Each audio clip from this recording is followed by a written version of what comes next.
assuming.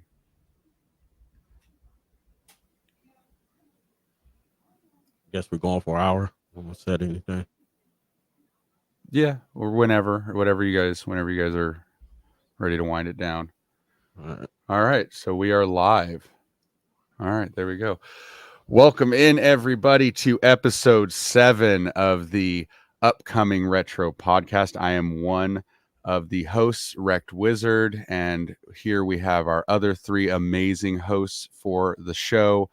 First up, we got our buddy BlakRanger. BlakRanger, why don't you tell everybody a little bit about yourself and your channel? Hey guys, it's your favorite blurred in the world, the BlakRanger. Just here to talk about some nostalgic stuff. That's what I focus on. Nostalgia for blurs and nerds alike. And I switched up the background this week. I got the Nintendo wall in the background because I didn't know if VGV was going to be here. So I had to show Nintendo love if he wasn't going to be here. But I'm ready. Let's just have fun, you guys. Hell yeah, dude. And next up, we got our good buddy, Marcus, the VideoGameVotary. Marcus, tell everybody about your channel and your content, buddy. What's up, everybody? VideoGameVotary, Nintendo collector. Dropped a video on Friday. Did a store tour. We got another store tour coming up next week, and then we're gonna start Quest DS. Start to collect the North American DS set. Nice. Heck yeah, dude. And lastly, but surely not least, the glue that holds this podcast together, the one who keeps us on track and organized, AkayGames. AK, tell everybody about your channel and your content. Hey guys, I'm AK Games, and I mean recently, right now, this whole month, I'm gonna be doing Before You Buys because there's so many games dropping. It's been a dry summer, so lots of Before You Buys and just PlayStation and Xbox news. So I'm excited to be sharing that with you all. Awesome. And I am excited about today's episode. There wasn't a ton of gaming news out in the world the last week or two. So today we are going to be discussing video games and franchises that we think are forgotten, that need a comeback, along with some other fun topics to go along with that as well. And, it was so hard to narrow it down because I feel like there are so many games and franchises that have been left behind that I would love to see get a revival, whether that is a remake, remaster, or a sequel to that franchise. And so what we're going to do today, guys, is we're going to go one by one, and we each have 3 games or franchises that are forgotten. So I will give one, then BlakRanger will give one, VideoGameVotary, and AK, and then we'll circle around and do our second and then our third, and then jump into the next topics. So I am going to have BlakRanger go first. Give us your first video game or franchise that you think needs a comeback. All right. So first up, I was looking through some stuff and I was trying to think of what would be a fun one to talk about, and took it back to my good old Sega days. And this franchise, I think, needs to come back. It was a lot of fun, whether they remaster it or just come out with more games in the series. It's not enough of them. I want to get some new Road Rash games. Like this, it's just nostalgic fun. Like just running around, to ride around on a motorcycle with a bat or a billy club in your hand and just beat somebody up is just hilarious to me. Not in real life, but in a video game, it's just fun. And I'd love to go back to these times, even with the crappy graphics, but just the gameplay on it is so fun. Like, how could you not have fun with Road Rash? So my question is, what was the last Road Rash game that was ever released? I was looking it up, and there was like a spiritual successor to it, like Road Renegades or something like that. But this was back in like, let me pull it back up because I was looking at it. It was a while ago. The spiritual successor was Road Redemption, and that was actually in like 2017, and it came out for everything: Xbox, PC, Switch, PS4. But it wasn't the same. Like, I want that real Road Rash feel. Now, is that the one where you're riding on like a motorcycle and you can whip people with chains and stuff? And yeah, I remember that on N64. That's the last one I remember. Yeah, that was the last big one, really. Okay. Okay. So what do you guys think? Did y'all play Road Rash? Did you like that series or? I've never played it, so I'm sure it's a good one. I just remember playing it on N64 briefly. I never really played it. I'm gonna have to look into it though, since it's one of your favorites. Oh, it's hilarious, and I've been playing. I mean, having the Genesis Classic or Mini, you have the first and the second one on there, so those are the real feels of Road Rash. Even the one on N64 was a little different. It was updated, but you still got N64 graphics, so it's still not the best. But those first two Road Rash games, the first and the second, were just brutal fun. Nice. Did you ever play it, Marcus? Road Rash? Yeah, I played it a little bit back in the day. It's He a played fun it in game. real life. Pretty All much. right. All right, Marcus, give us your first game or franchise that needs a comeback in some way. Kid Icarus. I agree with that 100%. Definitely 100%. the Kid Icarus. We haven't had one since 3DS. And that was Yeah. a good one. That, honestly, I'm surprised that, it feels like Nintendo, I don't know if it's not a Mario or a Zelda. There's a lot of these iconic characters that just get left at the wayside. I mean, look how long it took to get Metroid Prime. I mean, or where's Star Fox at?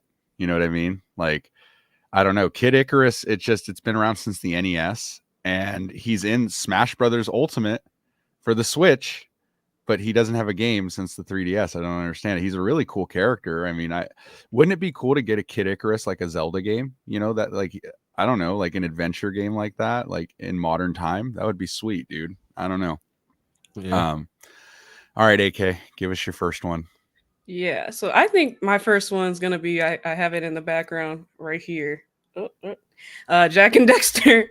That's, like I said, my favorite game growing up, so I have to make a mention of it. But I know I've said this on the podcast before. If it's gonna come back, it needs to be done right because they've ruined the last one so bad.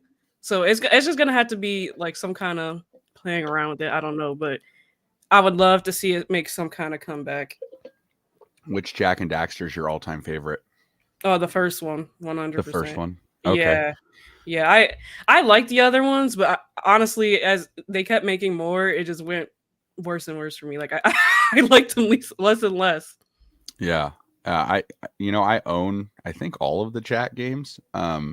But the one I don't think I have is, they did the collection release on the PS3, right? Where it has like, I don't know if I have that one where it's like the first 3 games, like all remastered in HD.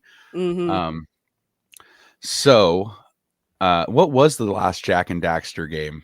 The Lost Frontier or something like that. It was complete trash. Was it on PS2? It might have been. I'm not positive. Let me see. Because that's a Naughty Dog game, right? Yeah, but I think for the last one, they like had somebody else make it. Okay, yeah, because I mean, they also did like the was it The Last of Us that Naughty Dog, or what games did Naughty Dog do? Last of Us? They do, yeah. The Last of Us, Uncharted. It was my favorite game company for the longest time. But yeah, it was on PlayStation 2. Almost all of them came out on PlayStation 2, I think. Which is crazy that I mean, that they would just completely forget about that franchise when it got so much love on the PS2. Like, it was so popular that they didn't. It was just surprising that it didn't keep going, kind of like a Ratchet and Clank. You know what I mean? Yeah. Where I don't understand that. It's you ask anybody like a 3D platformer that they wish was still around, everybody always says either Jack and Daxter or like Sly Cooper. But all we have is like Ratchet and Clank, really, that's still around. That's not like a Nintendo franchise. Yeah. Well, I don't understand it. My first series that I feel like was forgotten about and I would love to see get a comeback, and I don't know if we ever will. It's an RPG, and that is Dark Cloud. We haven't had a Dark Cloud game since the PlayStation 2, Dark Cloud 1 and 2. This game is a lot of fun. I love like the world building, the character designs. This game was published by Sony. Really, really awesome franchise. And I Love that it's an action RPG. It's kind of got a Zelda feel to it, but you get to build like your town and stuff like that. It's absolutely amazing, and I would love to see this get either a remaster, remake, or Dark Cloud 3. I don't know if that will ever happen, but fantastic franchise. Really, really great games. They say that Rogue Galaxy is like a spiritual successor to Dark Cloud, but I don't know, just because Rogue Galaxy also came out on the PS2, and it's a great game, and you can play Rogue Galaxy on the PS4 or PS5 on the like the PlayStation Classics if you have the subscription or whatever. But yeah, I would highly suggest, if you haven't played the Dark Cloud franchise, definitely check that out. But yeah, that's my first one. So did any of you guys ever play any of the Dark Cloud games? I've heard of them. Oh, fantastic. You guys got to check them out. If you're into RPGs, it's a lot of fun, and it's not slow paced because it's not turn based. So it's actually a lot of fun, especially getting to build your city. I thought that was really neat. Like, you basically go down into dungeons, gather materials by beating monsters and stuff, and then you can build up your city, build like buildings and stuff like that. It was really cool. But yeah. All right. BlakRanger, what's your second franchise that needs a comeback? So my second franchise, I guess they're kind of there's a theme here, I guess, like with racing and all that type of stuff. But this needs to come back, and not just this franchise. I say anything in the genre of them. Cool Borders was a fantastic, like, the downhill snowboarding games, and then them even going back to 1080 on the N64 too. Like, those were so fun. I had a lot of fun being late for summer camp or skipping school back in the day and playing these games. So it was just fun. I mean, the hype, I guess, as far as snowboarding, so to say, has gone down. It's not that big anymore. But I mean, we still get the Winter Olympics, and everybody gets into it for that, downhill skiing, snowboarding, and all that stuff. But these were fun games. Like, I just enjoy games where you just go have fun. Ain't no real strategy to it. I'm gonna beat your high score, and you're not gonna beat mine, and we're just gonna keep going back and forth, just like that. Awesome. Oh, that's awesome, dude. Now I got to ask you though, because it's a snowboarding game. What do you think is better, Cool Borders or SSX? SSX. Oh, without even missing a beat. She didn't even miss it. Like, she didn't even have to think about it.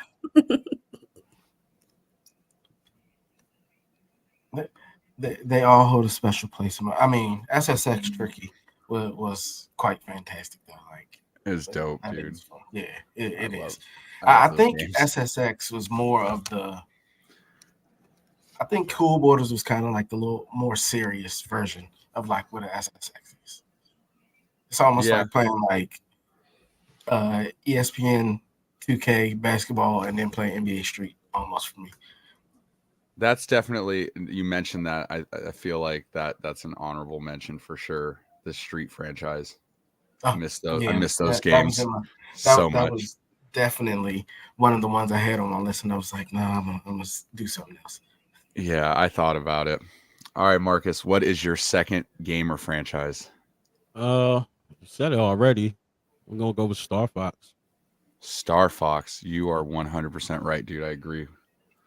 Although it really technically hasn't been super long because it was on the Wii U, which was last generation for the Nintendo, but still, like to see another Star Fox soon. Yeah, I feel like the only thing that held that Star Fox back, because it was beautiful on the Wii U, I thought it looked great. The control scheme, the way they tried to implement the Wii U tablet to where you had to keep looking up and down, really threw people off, and I think that's why it did so poorly. Was just the control scheme. I feel like if they were to take that same game and eliminate that whole Wii U tablet thing and put it on the Switch and make it a traditional style Star Fox, but the same game, I think it would do really well on the Switch, honestly. But who knows? I mean, the fact that it did terribly, will Nintendo ever bring it back? I mean, who knows? What was your favorite Star Fox game ever? I might gotta go with the original. The first one on the SNES. That is an awesome game. I love that game. It's actually one of the few items I have left from my childhood is my Star Fox from Super Nintendo that just survived all these years. I mean, it's just such an iconic game, dude. I loved that game. I would probably say mine is the Star Fox 64. It's probably my favorite. It's really, really good. What about you guys? You know, I'm biased for 64, so. Yeah, I've never played it. Yeah, I've heard of it though. You know, was good. It's so good. You know, it's funny. My wife's one of her favorite franchises is Star Fox, but she loves Star Fox Adventures. Like that's her favorite because it's like a mix of Star Fox and Zelda, you know, open world adventure or whatever. It's kind of weird. Fun fact about that, since you know, French, you're an N64 guy. Did you know that Star Fox Adventures was originally supposed to be an N64 game called Dinosaur Planet, and it wasn't going to be a Star Fox game. It was going to just be some random 3D platformer. Yeah, and all that stuff went on, and then ended up switching it over and brought it out on the GameCube. I remember. Yeah, you can actually play that ROM. Story on it. Yeah, you can actually still find Dinosaur Peaks or whatever it's called, Dinosaur Planet's ROM or whatever, and play like the opening sequence of the game. And it's a totally different character, but it's the same intro where you're flying and shooting that ship in the beginning of the game. And it looks, you know, like an N64 game. So it's not as good as the GameCube version, but you know, it's still kind of cool piece of history. You can go back and play those. All right, AK, what is your second gamer franchise? Yeah, since we were on the topic of snowboarding, I just said SSX because that was on my list. So I'm gonna go with SSX.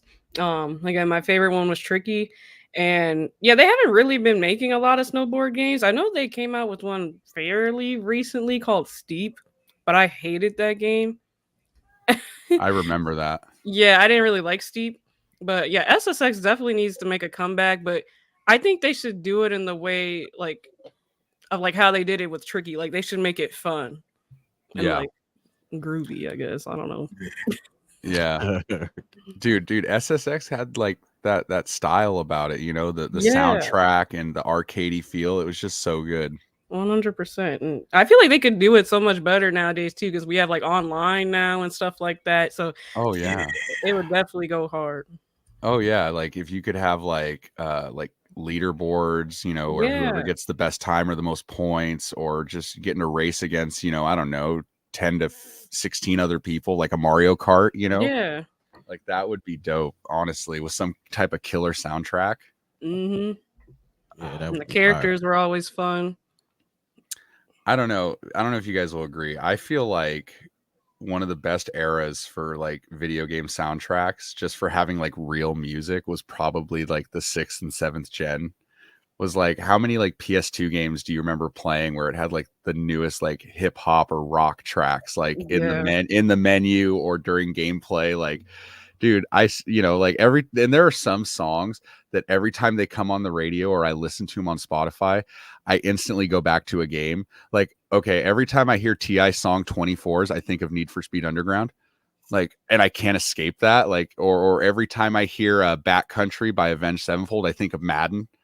Like, there's certain songs are associated with certain games with me, like just because of how much I played when I was a kid. You know what I mean? Mm-hmm. Facts. Yeah. Nothing beats Mr. Grand Theft Auto. I used to play Grand Theft Auto just to ride around and listen to the radio stations. Yeah. That's what I used to do too. I still remember the music from a lot of them. Dude, like San Andreas had like that like West Coast like station where it was all like Snoop Dogg and Dr. Dre and stuff, and it like felt like home, dude, you know, because I live in California, bro. So like that, like we all listen to that stuff here like a lot, and it was dope. And also one thing I loved about Grand Theft Auto soundtrack system is if you had an Xbox, because of the hard drive, if you saved any of your music to your original Xbox's hard drive and you were playing like San Andreas, there was actually a radio station in your car that would go right to your hard drive and it would play your own music in the car. No. And the PS2 couldn't do that. Yeah, it was dope, dude. So like I played it on the Xbox originally, San Andreas, and any music on your Xbox hard drive was a radio station in the game. Oh, wow. I know you used to be able to like go on the pause menu and they had a tab for like just listening to the radio as well. Yeah. So I would do that a lot too. Yeah, I absolutely loved video game music back in the day. Now, I mean, I get it. Like a lot of the music is just like made for the game. I don't hear a whole lot of games nowadays, unless again you're playing like a Madden or something that has like real songs off the radio. You know what I mean? Okay, so SSX was the last one. I'm gonna say my next franchise, one of my favorite gaming franchises of all time. There's technically 3 games in the franchise, but the third game is not what we asked for. Even though it was good for what it was, my pick is Star Wars Knights of the Old Republic. The third game was an MMORPG. It was a good MMORPG, but it wasn't. It could have been its own thing. It didn't have to belong to this franchise. The first game is in my top like 10 video games of all time. The second one is absolutely fantastic. For those of you who haven't played it, basically you create your own character and you are dropped in the Star Wars universe and you build a party up. It's made by BioWare, so it has that Dragon Age or Mass Effect feel before those games even existed. You build your party, you and 2 of your party members go out into the world, you choose what you say in conversations, you make your own decisions that affects the galaxy and the outcome of the game with multiple endings. We wanted a third game in the franchise. We got an MMO. Again, great MMO. It's a lot of fun. It's still active to this day, but it's not a third game in the franchise, which is a real shame. There were talks of a remake of the first game, like a complete from the ground up remake of the game. And it's been started and then put on hold and then started and then put on hold. And it's been bouncing back and forth. And I don't know if we're actually ever going to get it. But if you've never played Star Wars Knights of the Old Republic, you can literally play it on Xbox today. It's on Game Pass. You can get it on Steam, on PC. You can even play it on your iPad. Like legit, you can play it on iPad. So it's a fantastic franchise. I'm a huge Star Wars fan, and the fact that you can make your own character, you become a Jedi, you can make your own lightsaber. Like it's so cool. Pick your color and like what crystal you put in it gives different power ups. And as you level your Jedi up, you get different skills and abilities that you can unlock. It's a great RPG that is super underrated. And for a long time, it was exclusive to the original Xbox. It was literally nowhere else. But now you can play it pretty much everywhere else. And it also is on Nintendo Switch. So definitely check that out. It's a great franchise. I don't know. Have you guys ever played the Old Republic games ever? Yeah, I played a little bit of it. I wanted to. I never had an Xbox. But now I can play it on Switch. I'm gonna have to check it out. Okay, so next up, your last game or franchise, BlakRanger. What are we gonna talk about? So this is going to be kind of funny. You got to keep an open mind with this, and you got to think all physical media. I want physical media, and if you can't get physical, we might just have to switch it up. And this is a whole genre again. These type of things need to come back right here. These were great. Oh man, for gamers. The jam packs or demo discs, but the ones that came with a bunch of different games, videos, all that stuff, they need to bring these back out, especially like if they started doing them on the Switch or anything like that. You come out, especially when they do the Nintendo Directs or anything like that. If they just came out with the Nintendo Direct cart every year with a snippet of each game, that would be dope. Or even if PlayStation or Xbox did it for all the new games coming out, that would be dope. They need to do those things. We need those back in our lives. Oh yeah, dude. I have a couple of those jam packs, right? Because I got to go for the full PS2 set, and I guess technically those are considered part of the set, and there's a bunch of them. So I have probably like 3 or 4 of them right now. But dude, demo discs was such a big thing back in the day, and I don't even know when's the last time you even saw a console have a demo disc. Like, was it the 6th gen? Did they have demo discs on 360 and PS3? I don't think so. I don't remember. No. I've never even seen a demo disc, so that just shows my age. I didn't even know that was a thing. Yeah, I mean, it's kind of like, remember back in the day when internet was first becoming a thing, and you would get like the AOL upgrade discs in the mail for free, like just that type of old media is so, or you used to get old like crappy video games like on cereal boxes and stuff, like like dude, like there's just like a whole generation of people that will never understand that. Like, what do you mean you upgraded your internet with like a CD in the mail? Like, you know what I mean? Like, oh man, dude. Oh, but yeah, for sure the demo discs were dope, dude. I don't know if we'll ever see that. We're probably, I mean, dude, they don't even want to put actual games on a CD anymore, let alone a demo disc, you know. With things like Blockbuster and stuff being gone and dead, it kind of sucks, but it's super nostalgic to see those things, man. Oh, yeah. All right, Marcus, what is your next franchise? Let's see. Diddy Kong Racing. Yes, dude. That is that game was so good on 64. Like they're robbing people. Like I know we got Mario Kart, but we need Diddy Kong Racing back for sure.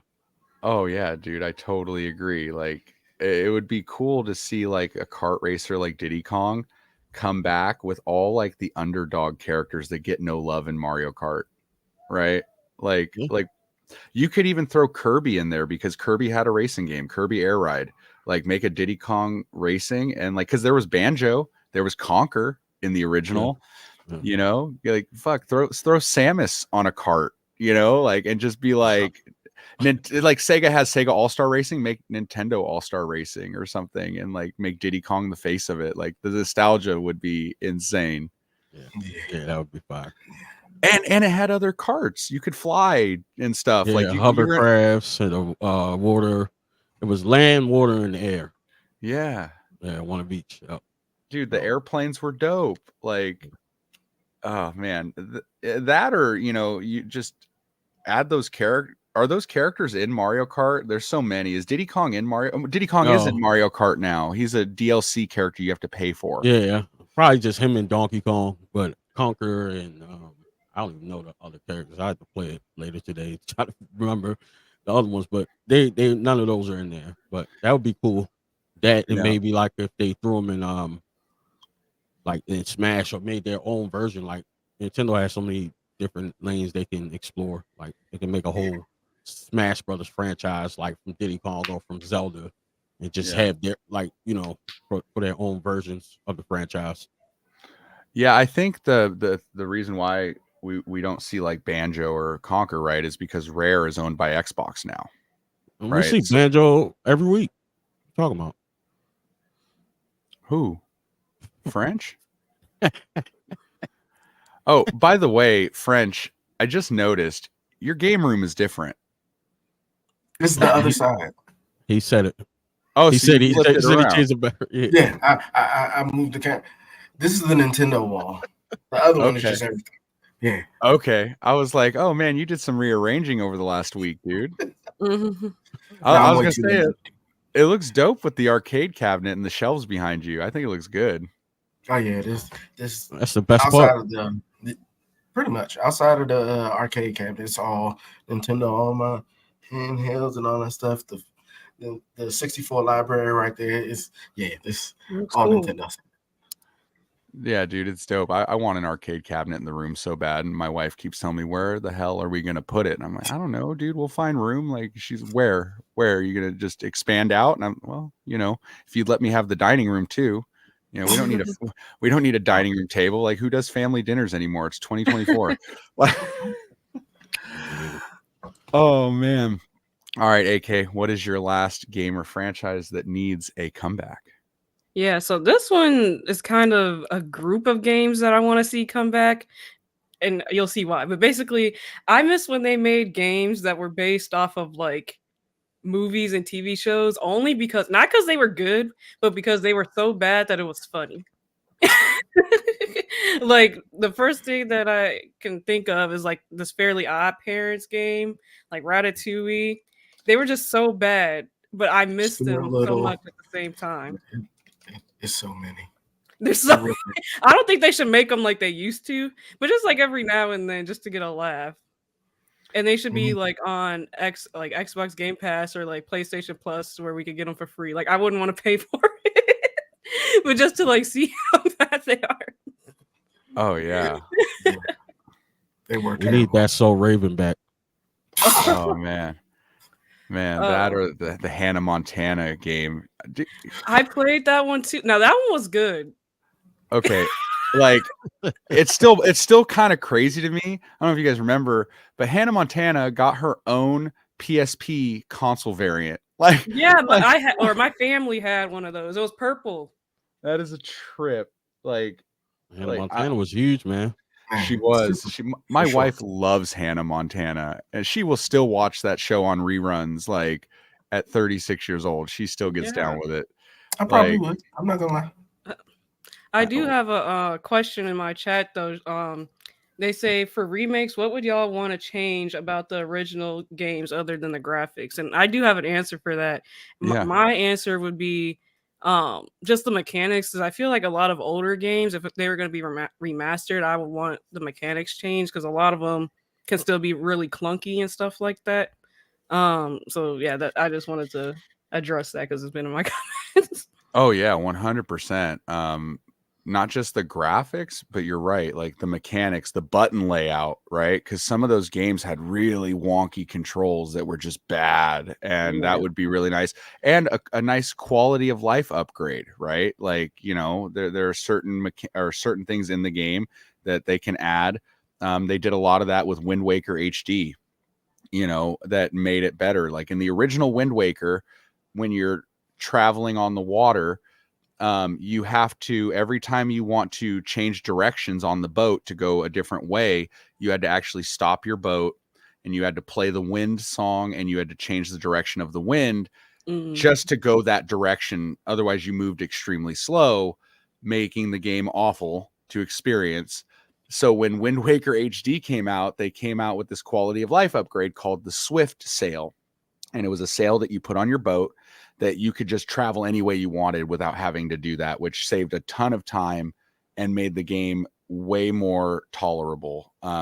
Even though I still hate that game, but yeah, quality of life upgrades for sure for me is a must with those older games. Yeah. What about you guys? What do you think? I'll go French. I'm right on board with what both of you said. You know, the mechanics and the quality of life. When they came out with the Cowabunga collection, they should have gave you like 2 or 3 more life cells in the first TMNT, because that game was stupid hard, for no reason, and you could never refill your health or anything, because it was 1 pizza every 6 sewers that you went in. So I isn't there a rewind button on there? Or no? I can't remember. I never used it. If it was one on the first TMNT, it might be on there. But I don't know. Normally when they make those like compilation remakes and collections, they normally put the rewind function. I don't know. Maybe someone in the chat knows. I'm gonna have to look it up. But that would be definitely that quality of life and mechanics. I mean, outside of graphics, because they definitely didn't update the graphics when they came out with GoldenEye. Again, they just let it be the same, and that's why if they updated the graphics and the mechanics, it might have been, people might have still thought it was a good game. Everybody says it's terrible now. Yeah. What about you, Marcus? I mean, I don't know. I feel like taking the gameplay mechanics, like for instance, people hated the N64 controller, but I wouldn't even know how to play an N64 game without an N64 button layout. So I don't know if I would say that. Maybe like in the case of some of the games where with the Wii and the Wii U, where they were trying to understand what Nintendo does, but they tend to go overboard, try to force their new technology in ways where it affects the gameplay.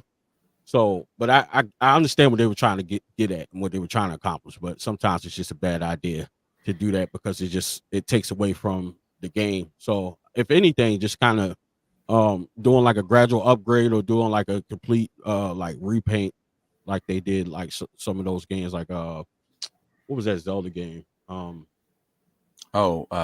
remember. Link's Awakening. Yeah, Link's Awakening, like something like that, just to kind of just modernize a little bit. I'm good with that. Yeah.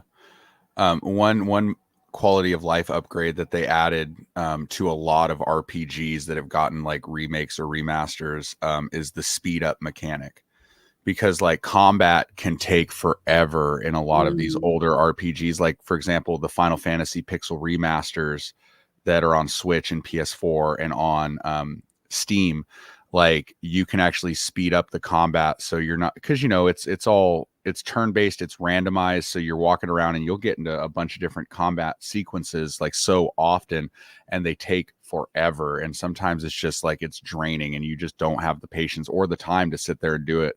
So speeding that up was definitely something that I enjoyed for sure.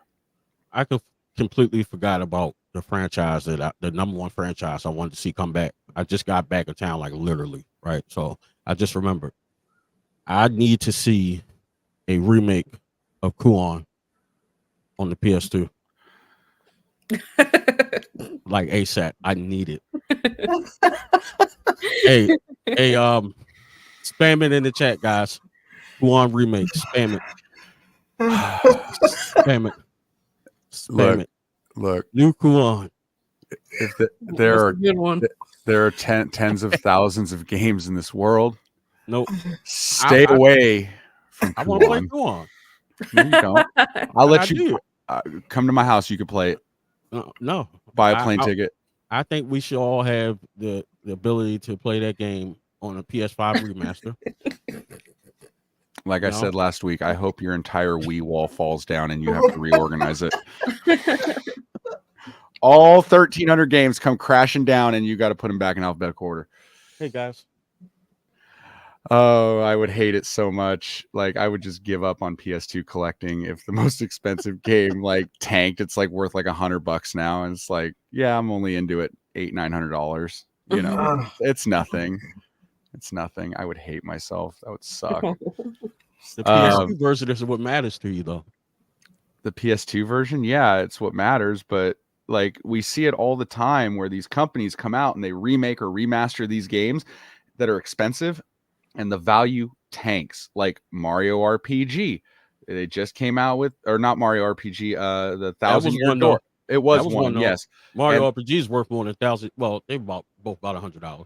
Well, yeah, and Paper Mario 1,000-Year Door, it's worth $60 now. In that quick of time, it dropped. Like a year ago, it was like $100 GameCube game. Now it's like $60. It is literally already tanked, because like, why? Unless you're a collector, why would you need the GameCube version? You could just play it on Switch.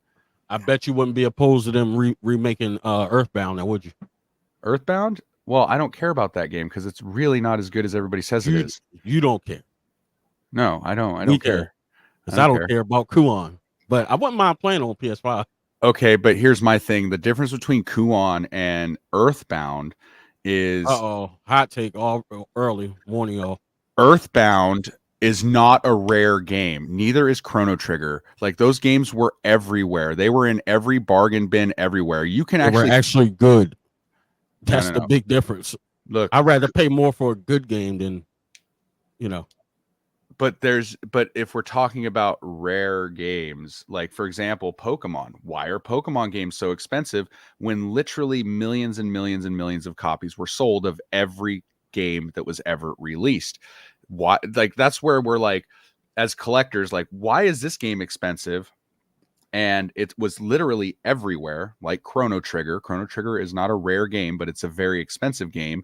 Freaking Earthbound was everywhere. You could get it in every bargain bin because nobody really bought it, but there was a lot of copies printed. But with a game like Kuon, that is such a limited release that you cannot anywhere online find exactly how many copies were actually sold or exactly how many were printed. Like Rule of Rose, the second most expensive game, there are numbers out there. There was less than 200,000 sold in the world, right? Kuon is even less than that. So that's why we need a remake. No, because people don't even know it exists, so they're not missing anything. I know it exists, and I want a freaking remake.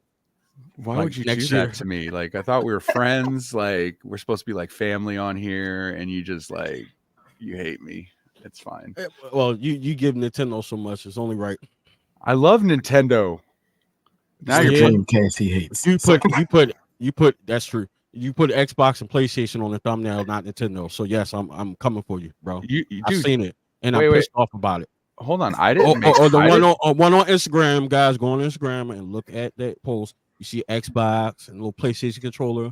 Nintendo's right in the middle. Did you not see the other thumbnail that had Mario in it?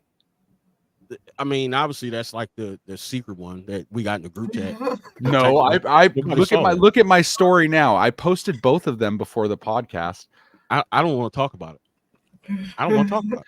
And Chrono Trigger was originally on Nintendo, and AK made the main thumbnail for the show. She knows, she understands this. Don't try to bring AK into this. It's all about you. Look, it's all about you, right? Look. Anyway, okay. What was the last game we said? Who said a game that who went last? I was last. Okay. My last forgotten franchise that is also another one of my favorites of all time, which I have hope that they bring this back because there was recently an anime on Netflix for this game. It's nothing like the game. It has small similarities, but it gives me hope. That is the Onimusha franchise. Onimusha was absolutely amazing. The first one is my favorite, but Onimusha 2, 3, and Dawn of Dreams are all fantastic games. If you like Resident Evil style games, it is right up your alley. It is Resident Evil mixed with like, I don't know, Ghosts of Tsushima, like samurais and fighting demons and monsters and stuff and getting powers. And so some of the developers from Ghosts of Tsushima said that they took inspiration and ideas from the Onimusha franchise. So it is absolutely fantastic. I would love to see them bring it back. The reason I think that there's hope is they did a port of the first game over on Switch and the PlayStation 4, and I believe it's on the PC as well. And then a few years later, we just recently got the Onimusha anime released by Capcom on Netflix. And if it's anything like Dragon's Dogma, we might see another game. So Dragon's Dogma 1 came out in 2012-ish, 11, 12, 13-ish, somewhere in there. That franchise was dead for a long time. Then they released the Dragon's Dogma anime a few years ago, and then we got the Dragon's Dogma sequel that just released recently. So if history repeats itself, that might be what Capcom is doing again. I don't know why they would release an anime for this quote unquote dead franchise and not have a game in mind. I don't know, because there are other Capcom franchises that are still relevant that you would expect an anime from before Onimusha. So I don't know. I don't know if you guys have ever played these games, but if you like games like Ghost of Tsushima or games like Resident Evil and mixing them together, you would love Onimusha. Such a good franchise. Yeah, it's pretty dope. I think I have the first and second one. I have to check, but definitely were dope games. Yeah, absolutely loved them. What's up, Glenn? Did you play Onimusha? Any of you guys? Marcus? AK? No. It looks really cool though. It's dope. Yeah. Absolutely love it. It's really, really cool. It's pretty bloody and gory. Well, I mean, for the time, right? It's like pixelated blood, but I mean, it was pretty dope for back in the day. But that was my third. So has everybody gone now, right? Everybody has done that. Okay, yeah. So guys, though that is the segment where we talked about forgotten games and franchises that need either a remake, remaster, or a sequel to that franchise. The next one we're going to talk about is games or franchises that are highly underrated. Now, this topic could bleed into forgotten franchises, because some of these underrated games they might be forgotten as well. They might not have gotten enough love to get sequels or to continue that franchise.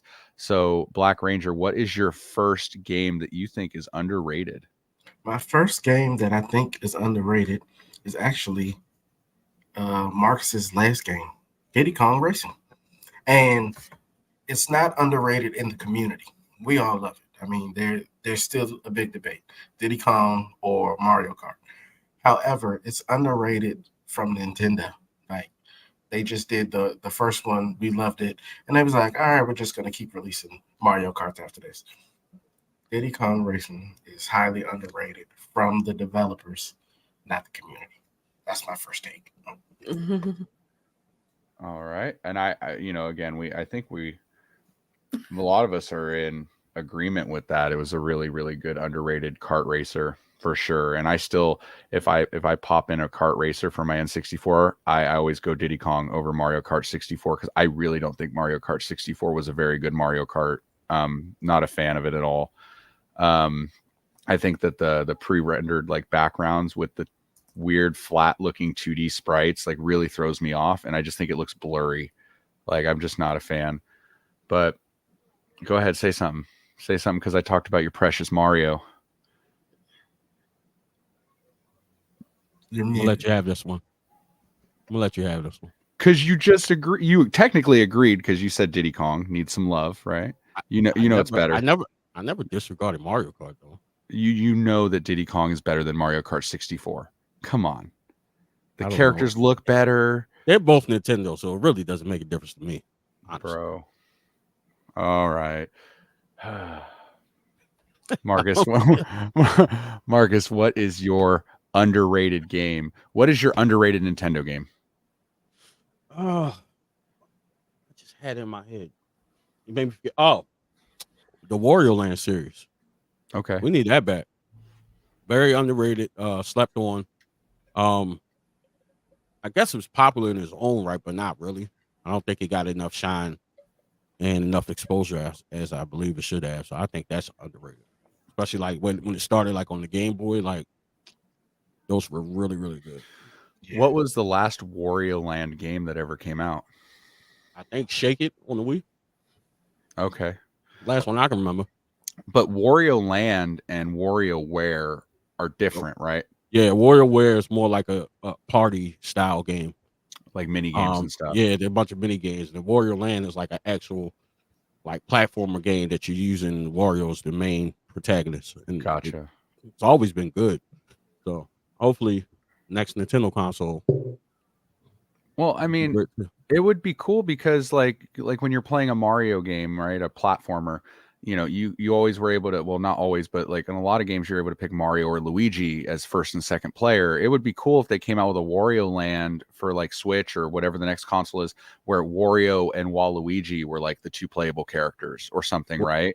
Waluigi needs his own game about that time. You need a little bit more love.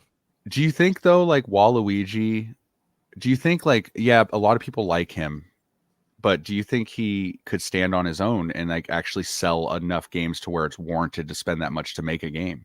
If it's done right, yeah, absolutely. Absolutely. But what kind of game would it be?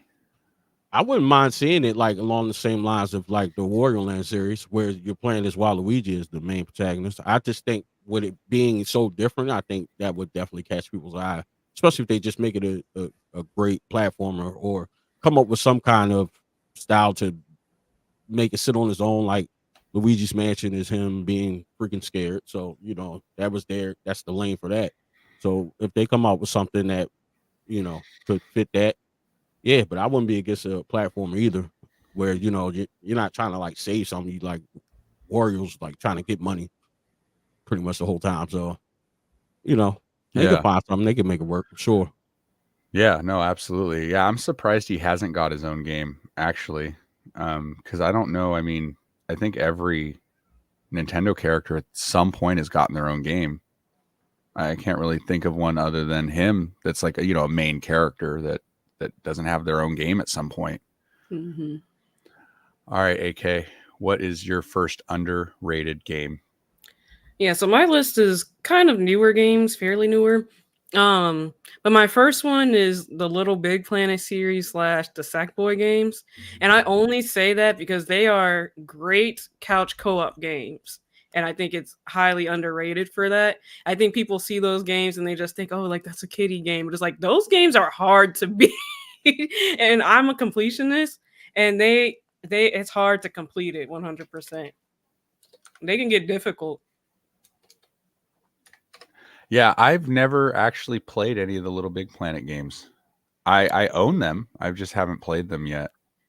They're good if you have somebody to play it with. I wouldn't recommend playing by yourself. If you're gonna play it, like join somebody, or not join somebody, but like have somebody there. It's good if you're just trying to like entertain or something like that. But highly recommend. Yeah, that's mine. Okay. All right. I would say that my first underrated game that not too many people talk about is Gauntlet Legends for the N64 and the PlayStation 1, and it was also on the Dreamcast. Now, in my opinion, the N64 version, surprisingly, is the best way to play this game on original hardware. Because of the 4-player co-op versus the PlayStation 1 version that did not have 4-player co-op. And this game is awesome. It's a dungeon crawler where you can play up to with 3 of your friends. You pick your different character. There was the wizard, the warrior, the RectWizard. Yep, that's right, dude. I always played as the yellow wizard, the one that's on the front, like the Egyptian looking guy. He was badass. Like that was the character I always picked and still always pick. But this game is near and dear to me because like me and my dad, this is like, my dad's not a huge gamer, but this is one that still to this day, when he comes to my house, he's like, hey, go put on Gauntlet. Like literally, like as of like a couple weeks ago was like, hey, go put on Gauntlet. And like he made me buy a memory card because this is one of the few N64 games that requires a memory card. You can't save to the cartridge. So if you want to keep your character's progress, you got to save to a memory card. And he made me get a memory card because he was tired of starting over like every time. And like I let him borrow the game and the memory card, and like his character is like level 100. Like my dad no life to this game like over the last couple months. So like when we get in and play together, I'm like half the levels that he is. So he like smokes everything with one hit, and I suck. But yeah, it's literally such a great party co-op game on the N64, the Dreamcast. And yeah, if you want to just play 2 players, it's still fun with another friend on PS1. Great game. It's all fantasy based. If you like Diablo or things like that, you would like this game a lot. And it was super underrated. I don't ever hear anybody talk about this. And it's one of the most beautiful arcade cabinets I've ever seen. It is so awesome. But yeah, the Gauntlet franchise overall, I think, needs a really big comeback and done right, because the last Gauntlet game, not great. So that's my first one for underrated games or franchises. But you know, BlakRanger, what is your next one? My next one, it's a bias again. All of these should be biased. Their personal opinion. But it's kind of a tie between these two for me. And again, as a musician and a nerd, it's going to be Guitar Hero World Tour, because people hate this game for some reason, and Guitar Hero Live. Now, it's weird for me. Guitar Hero World Tour was like them trying to compete with Rock Band, really. You got the full drum set and everything. But the music made it great. I mean, that was the first time I'm like, oh, I could play Michael Jackson Beat It, and I'm a huge Michael Jackson fan. Or, you know, like Guitar Hero introduced a lot of us to a lot of rock bands, a lot of different music outside of a lot of you. Speak for yourself, buddy. You shut your mouth. Shut your mouth when you talk to me. You sit down when you talk to me, young man. But yeah, but Guitar Hero World Tour was definitely, and it was a great way to get a group of people together and just sit down and rock out. Drums, bass, guitar, singer. I've had many rock concerts at my friend's house, and I say Guitar Hero Live, Nintendo ruined that. I'm not gonna lie. I'm sorry, Nintendo. No, I'm not even gonna say that. I'm sorry. Activision ruined that. I said Nintendo because I only play these on Nintendo system, but Activision ruined that when they shut down the live server. Playing the music videos with people across the world was amazing. Like, it was dope. And then they shut down the whole server for you can't even play the game anymore. People had to get refunds and everything. Like, it was underrated until they did that. Now it sits where it's supposed to sit. But Guitar Hero World Tour got a lot of hate from a lot of people. And I think it was because of the choice of the music in it. But for me, it was fantastic. I don't know if this is a hot take or not, but I've never really liked Guitar Hero. You watch your mouth. I've always got so annoyed with it, and I hate just having the big thing like on my shoulder. I just got so irritated playing it. I still play it though, but like I just always got so irritated playing it. But I like the drums, like the people who had the drums, but I didn't like the guitar. To each his own. Understandable. I was fantastic. Fantastic. I haven't been beaten in Guitar Hero in years. Pause. I used to love Rock Band. We used to do like drunk Rock Band parties at the house. Like all our friends would come over, we get drinking, and everybody just thought they could like sing. Like, Oh yeah. and it was just fun. It's just a good time, man. It made everybody feel like they were like really in a band. Like, and and I loved the diversity of music that you could get from different genres. It was such a great game. But now, if you want to buy Guitar Hero or Rock Band games and all the the games are cheap. The instruments is where it gets expensive. If you want the drums, like a lot of those sets, if you want the full set, it's like $300+. Like, you know, which sucks, you know, but it's because of that resurgence of what is that Guitar Hero like game that everybody's playing now? It's like something. It's like a homebrew game that everybody's playing on PC. It's like it's a Guitar Hero clone. And everybody's playing it in like competitions now, and it kind of it made it research. Clone Hero. Okay. Yeah. So Miss Raven in chat says it's Clone Hero. That's what it's called. So everybody's doing that now, and like the instruments have like shot up to astronomical prices, which kind of sucks. But I do miss playing Guitar Hero in the living room or Rock Band, like with all my friends and family at parties or get-togethers and game nights. Like that was such a good freaking time. Yeah. All right, Marcus, what is your underrated game or franchise? I got just the thing. This might be a hot take, but if you ever played it, it's kind of expensive, but it is obtainable, unlike Who On It, so they do the remake. Thanks. Devil's Third. Yeah. I hope that copy catches on fire. It's only $300 now, so it's not $1,000. But yeah, Devil's Third, and this is actually a good game. Unlike Kuon. Kuon's actually a good game. Is it? I mean, it's not $1,000 good, but it's you know, it's I guess you put it that way. I wouldn't say Devil's Third worth $300 now. But yeah, Devil's Third, I would like that's I think that's underrated. For sure. All right. I think the availability of it is what made it so underrated. Even though, well, no, I think the availability of it, which made it pricey and underrated, because a lot of people didn't experience. When I looked at the gameplay, I was like, this game looks dope, but I can't play it. Yeah, I'd like to try that game. I've watched gameplay footage of it. It looks like it does legit look like a fun game. I just, you know. If you look at the front cover, like, look at that guy. Like, he's doing like a cross body drop. I don't know who he's. Like, it doesn't get any better than that. Like, seriously. Look at that. Ah! Jump scare. You know what I'm saying?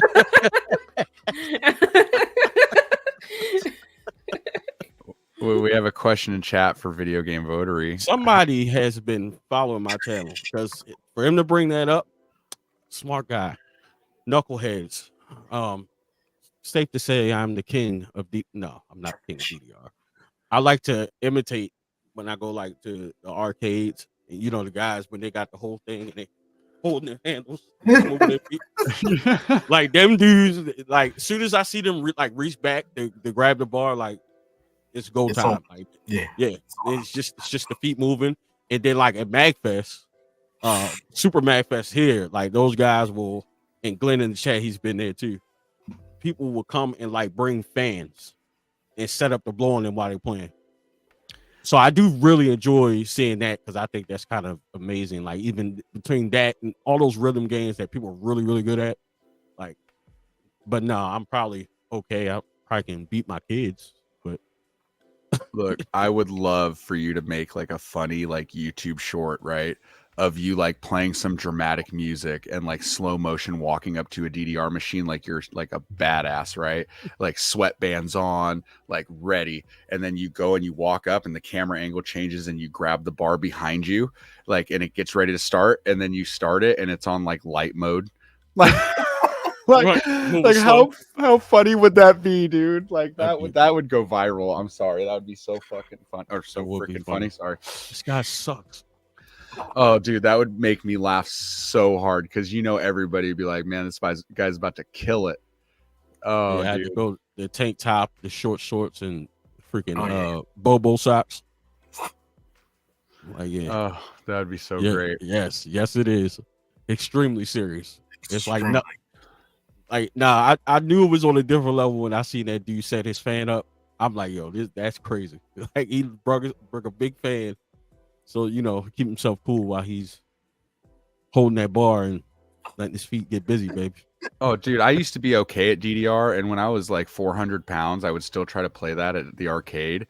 And like I instantly would regret it when I would finish because I would be so damn sweaty that like the rest of like the hangout, I'd feel gross the rest of the time. Like I shouldn't have played DDR, bro. I'm 400 pounds. What am I doing? I'm sweating my ass off right now. Like it's just embarrassing. All right. AK, underrated game. Yeah, so one of my underrated games is the Life is Strange series. And if you don't know, but I'm a very like big like story-based gamer, and the Life is Strange series has some of the best stories I've ever seen.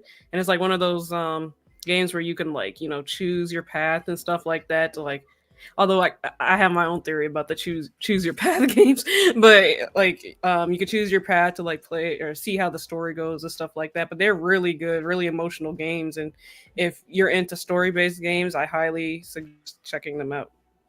Is life really strange? What? Is it really strange though?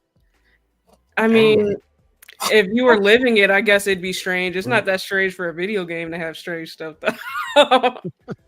Is it that horror game? I wouldn't really say it's horror. What's that horror franchise that is like a story-driven one like that where you make decisions and it happens? What's it called? It's on the tip of my tongue. I know a couple of them like that, I think. Yeah, it's by Supermassive Games makes them. I'm trying to think. There's one like, what's it called? There's the Quarry. Yeah, it's like the Quarry, but it came out before the Quarry. I know what you're talking about. I just where all the friends are like out in the snow or something, and like people are getting murdered depending on decisions that you make throughout the game. But it's like a movie meets like video games, all decision making. Until Dawn. Okay, so I would always get. So is Life is Strange like similar to that type of gameplay? Yeah, but they're not really scary. They're just like very emotional stories. Like one of them, like it's two brothers and their parents die, and you have to like figure out the way to like navigate. It's deep. It's kind of deep. Okay. All right. So, when was the last Life is Strange game? I think in 2018. I think there's one that's fairly new. Let me see. Like PS4 or something. Yeah. Actually, 2021. The third one came out, and then there's one coming out later this year as well. So Glenn in chat says if you like Life is Strange, you should check out As Dusk Falls. I will. Okay. Sweet. I love getting recommendations from chat just because there is so many video games out there. It's nice to hear other people's perspectives on things. That's how you kind of find those hidden gems that you didn't know about. Yeah, I definitely will check it out. All right. So my next underrated gamer franchise that technically needs a comeback because there hasn't been a game in forever. If you like fighting games, this one was very unique. Bushido Blade on the PlayStation 1. Amazing fighting game franchise. It's basically like a one-hit kill, and you fight with weapons, samurai swords and stuff like that. and it's all about parrying or dodging. And if you do get hit with the sword, it's kind of realistic. Like it kills you, like you're dead. You get one shot. There's no life bar like in a Street Fighter or a Mortal Kombat. Really awesome game. It's made by Squaresoft, so before they became Square Enix, and it was published by Sony Entertainment, so Computer Entertainment. So really great game. If you haven't played it and you like fighting games that are unique and you like to switch it up from your traditional fighting games, definitely check out Bushido Blade. Really like this one a lot. All right, BlakRanger, next underrated game. Yes, so this one is kind of funny to me, and it's literally just this version for me. A lot of people are going to be like, that's not underrated. Call of Duty Modern Warfare, but literally only for the Wii. The regular Call of Duties on PlayStation, Xbox, we know how those are. But the Wii gives you that feel of back when you used to play, the Terminator in the arcade and you got the gun or whatever, because you literally have to hold the nunchuck and the Wii remote like a gun. Like you're literally going around feeling like you're actually. I'm so proud of you, my son. So proud. It's so fun, especially if you actually have the gun to put the Wii remote and the nunchuck in. Yeah.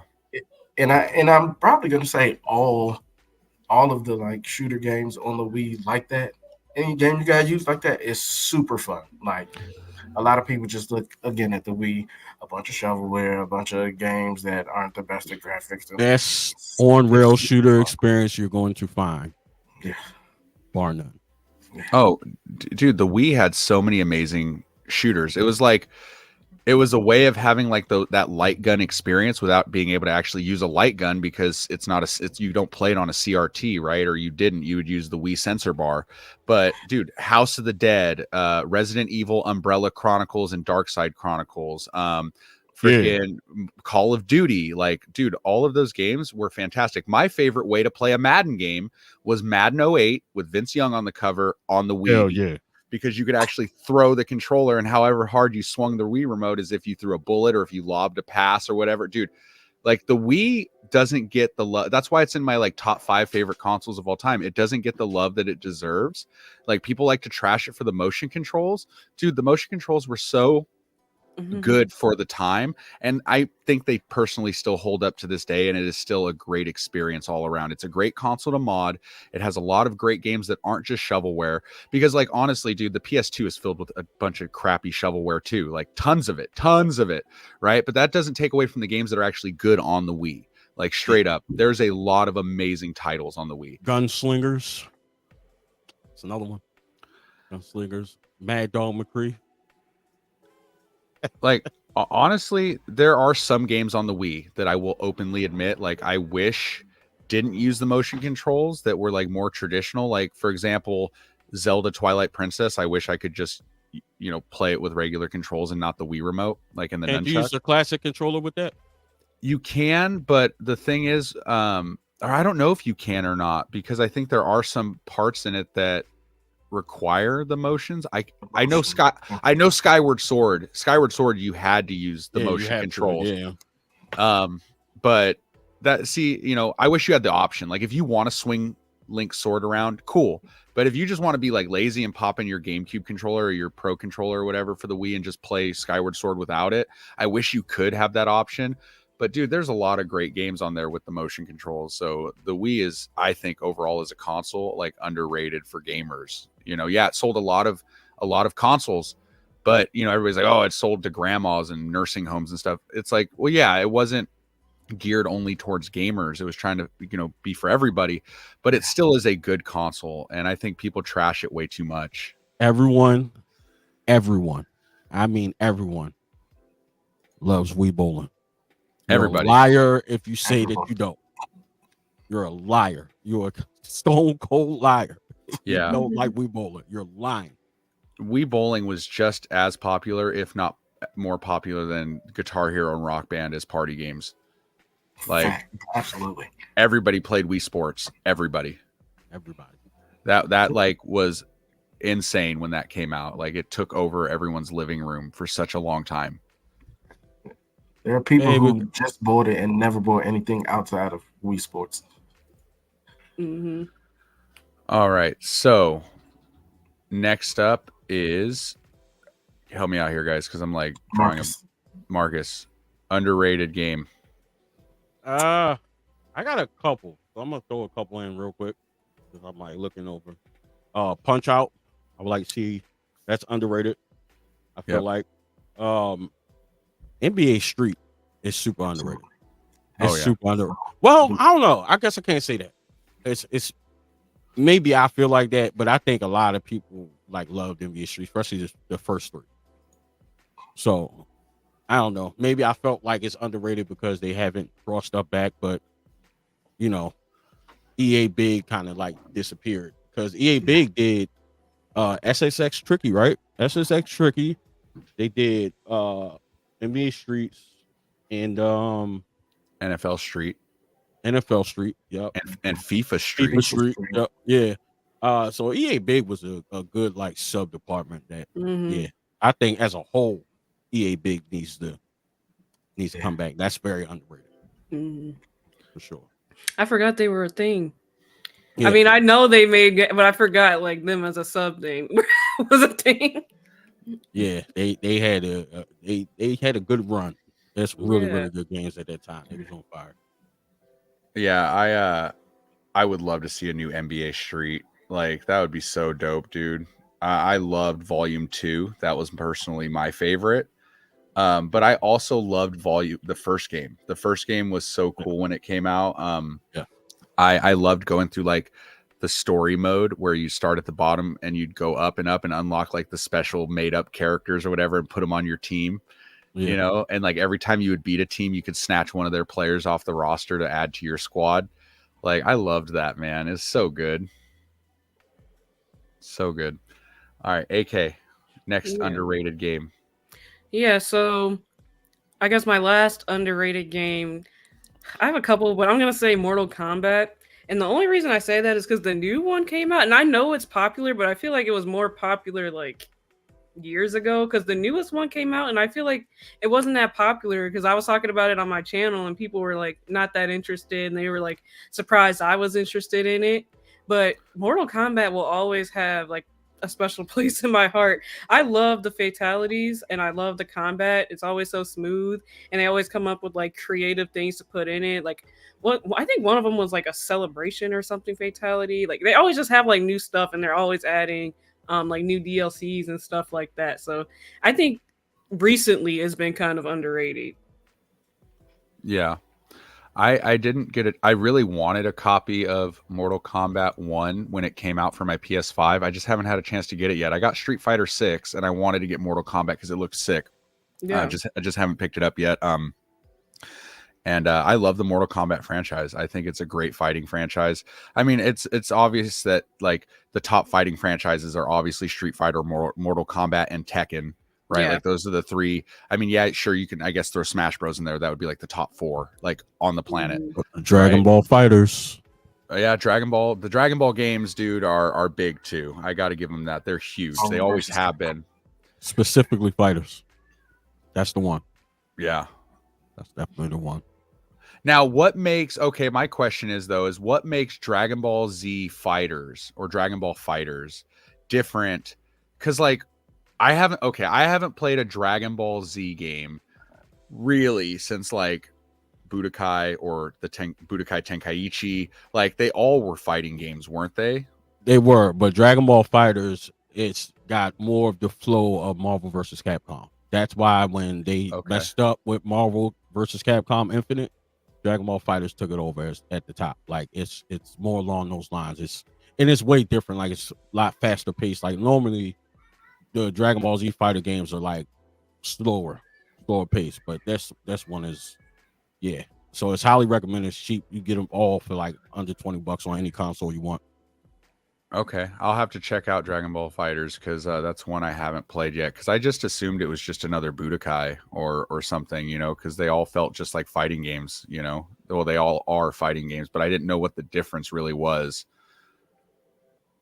All right, so my last underrated game or franchise that we haven't seen in a long time is Tenchu, Stealth Assassins.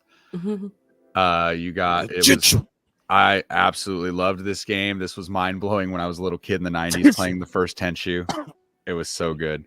Oh, bless you. Bless you. It must be all you must be having bad allergies from all the dust on all those Wii games that never get touched. I touch them every day.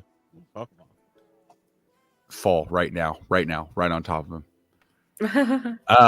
No, Tenchu was great. I loved this series. It was really awesome. You played as ninjas, grappling across roofs and jumping on people and assassinating them. It was like Assassin's Creed before Assassin's Creed, back in the 90s. I think this game definitely needs a comeback. It's underrated. It doesn't get enough love, along with like Bushido Blade.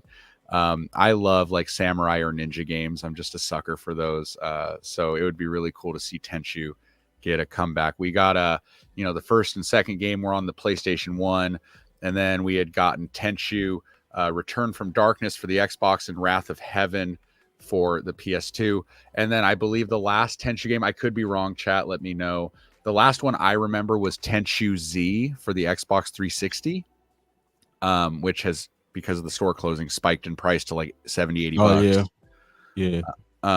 But I don't remember anything after Tenchu Z. I don't think there was one, which is a shame, but really good franchise. I don't know if any of you guys have ever played the Tenchu games or any, but really, really fun game for sure.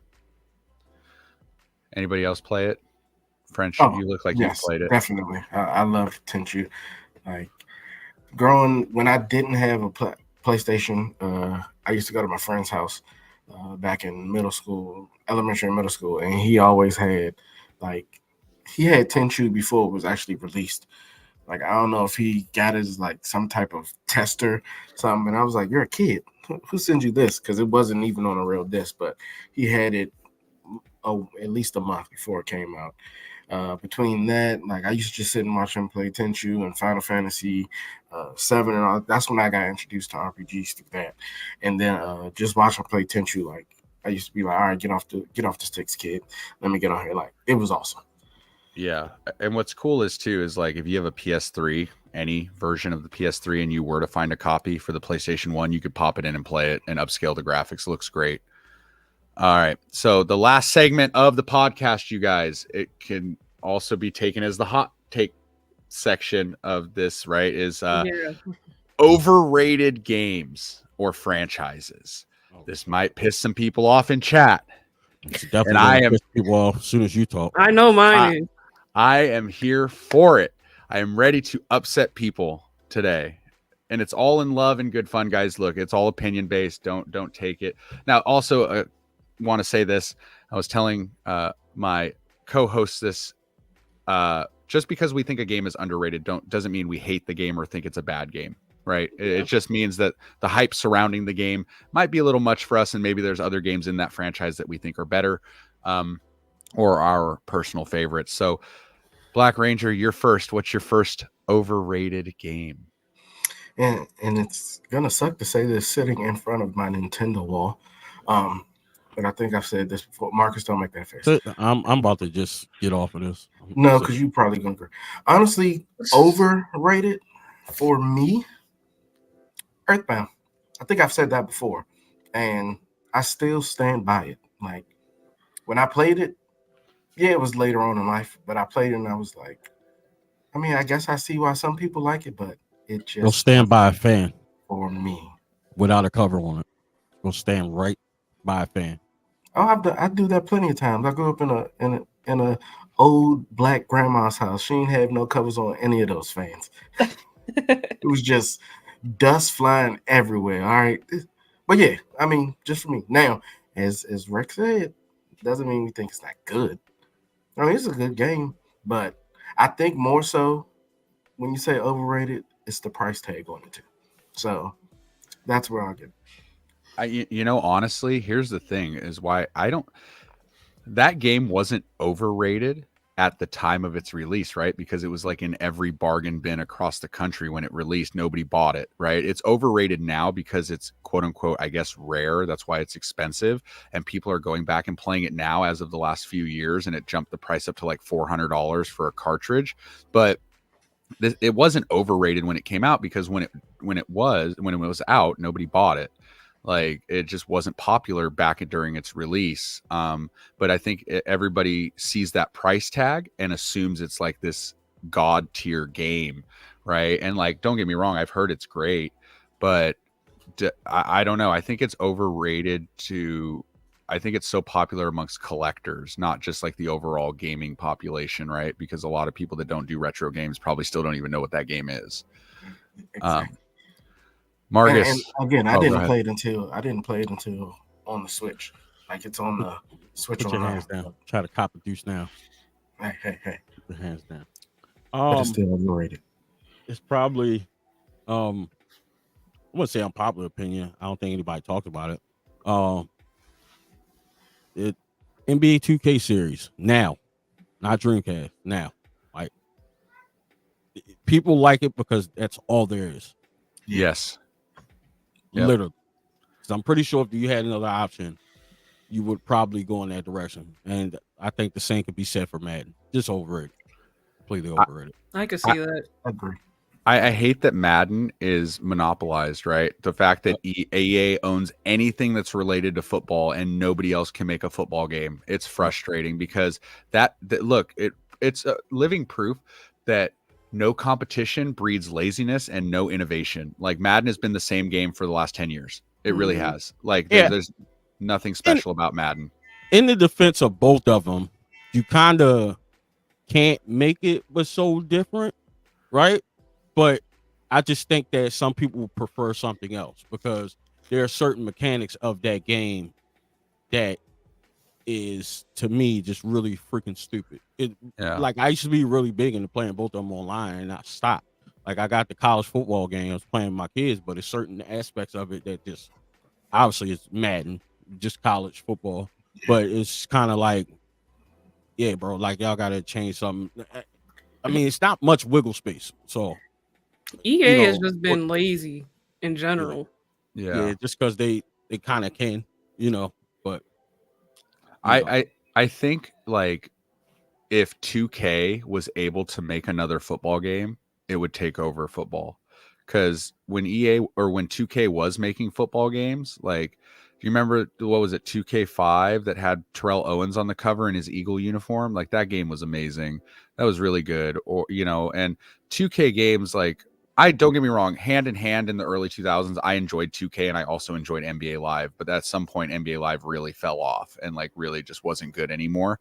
And that's where, like, again, what you said earlier, Marcus, I think that's why we still need to have those arcadey sports games. As, like, look, if EA and 2K are going to monopolize basketball and football games, at least give us, like, the arcade experience to kind of break it up, to give us something else, like the NBA Jams, the NBA Streets, the NFL Streets, the NFL Blitz games, like, like, help. They made I think it's 2K games. They made the NBA Playgrounds. That's supposed to be like an NBA Street. It's okay. It's not NBA Street by far. It's not the same. But they're trying to say like that. I mean, it gives you another option, but we just need another series of just, even like if NBA 2K went back to its essence of Dreamcast style, like, give me that. Right. Give me NBA Live back. You know what I'm saying? Give me another option. Yeah. Or Game Breaker. There was a lot of football franchises. Joe Montana, Quarterback Club. There was many options, and that's what I think it is, just lack of options. Yeah, I did. I'm not gonna lie, this is gonna be a hot take. I liked the last NBA Live that had Joel Embiid on the cover a lot. On Xbox. I think it was like 2000, and on PS4 too. It was like 2019 or something. That was the last NBA Live to come out, and I actually really enjoyed that game a lot, and I bought that instead of 2K that year. Yeah, I did too. I really liked those it. were good. But and they kept promising that we were going to get another one after that, and they just never came out with one. And it was half the price too. You remember that? Yeah. It was $20. Yep. Yeah. I really liked that game a lot. That just felt, and it was good.